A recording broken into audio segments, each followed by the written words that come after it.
Hey guys, welcome to Saturday Question and Answer right here on the Digital Outlook channel. Guys, I sure hope you have been having just an amazing weekend. Wow, did we see some real fireworks there on the 4th of July in this space. And guys, look at where XRP is now. It had dipped down to 38.23 cents. And where are we now? Practically right back up at 45. And guys, it happens like that. Just bang, so fast that we see these big time dips. And that's when Judy and I accumulated. We accumulated in the dips. And you can be assured we absolutely loaded up in this last dip. And hey, maybe if we get another one, we'll get another opportunity. But I'll tell you what, guys, it's in moments like these. Are any of us buying? I love to throw this out there. Are we buying XRP sub 50 cents only to sell it at $1.25? I highly doubt it. That is for sure. Now, guys, I got three really great questions for this Saturday question and answer. And the first one is coming from Kevin. And what Kevin throws out there, he said, listen, considering that XRP has amazing utility, and should we get a utility bull run, do you think that the price of XRP will come back down like we've seen a lot of these assets do drop somewhat, 80 to 90% in bear markets from their all-time bull highs and stuff like that in this digital asset space? Well, Kevin, to throw that out there, I really think if we actually do get a genuine utility bull run, it's going to be because we got regulatory clarity out there. And we got a use case around the wide world and a framework that allows it to be used in the absolute max capacity that it was meant to. And if that happens, I don't think we'll see the 80 to 95% drops or anything like that. But if it's a speculation-driven bull run, like we have seen in last cycles and things like that, even though it does have use and we're seeing on the on-demand liquidity and things like that, then I do believe that we will see a retrace again. If this market does not get that regulatory clarity piece, I think we're going to see it actually behave like we've watched it behave every other market. Now, that is my personal opinion. And of course, hey, if you disagree, drop that in the comments, put it in there, because people want to know both sides of this coin, and that may be one of them right there. But if we get a utility bull run, then yep, absolutely. I do not believe we'll see the 90% drops. If we don't get a full utility bull run and it's a primarily speculative run like we've seen in the past, then I do think, hey, the bear market's going to come. Now, look, last time that when Judy and I were buying on the floor, I'll give you one for sure. Cardano, we were getting at 3 and 4 cents. Now that thing did a 100x, took off, went to over $3. Now think about this. When Cardano has retraced, it only went down to like what, 30 some cents. It didn't go all the way back to where it was. And I absolutely do not believe that these things are going to go absolutely back to the lows from whence they started in this cycle either. So I'll at least throw that out there. Now, the second question is coming from Jason. And Jason asks, he says, listen, when we saw that, decision for Judge Annalisa Torres out there, and we watched XRP hit up, at those, 70, 80, 90 some cents, whatever it was up there. And now that it's retraced, would it have been better for us to sell or just, buy and hold and, wait, and especially in those kind of things? And the thing is this, hindsight is always 2020, isn't it?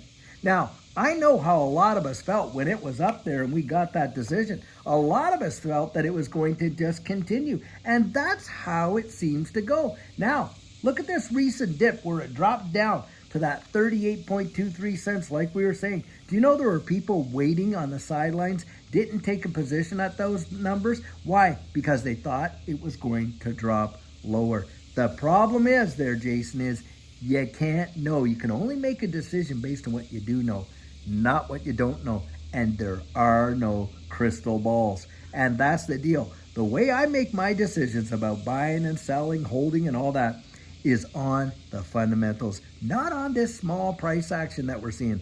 I'm looking at XRP and what the fundamentals are in the wide world. When you literally see its use case, it is truly monumental. I mean, forget just cross-border payments, Nostro, Vostro. I mean, that's massive with the freeing up of trillions of dollars in liquidity by resolving that problem. But the other things are, hey, the development of central bank digital currencies on, copies of the XRP ledger, not XRP itself. And that's something to clarify. Maybe I'll throw that out there right now.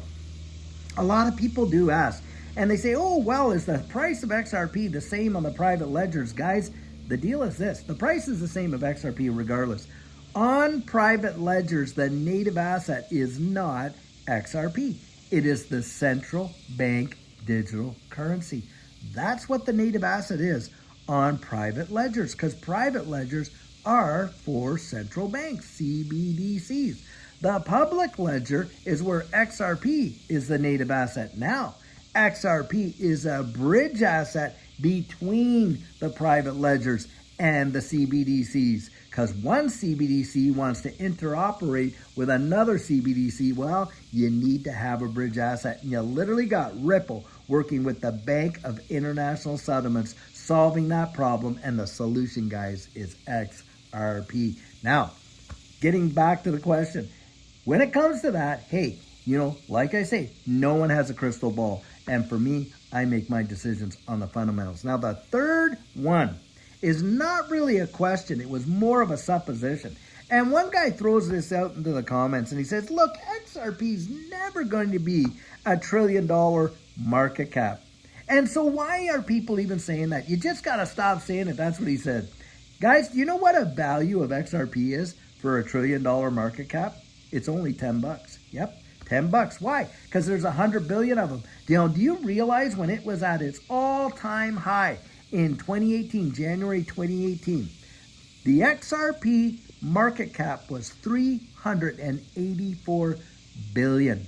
So when you think about that, a 1 trillion market cap, that is totally nothing in my estimation, especially when you balance that against the global money supply. And I would encourage you to do this because I've shown this, but I would encourage you to go onto Google and type in global money supply visualization. And there's a few visualizations there where you can see, look, in the real estate market alone, $360 trillion of value there globally. Real estate's being tokenized. Hey, the stock markets around the wide world, over 90-some trillion dollars.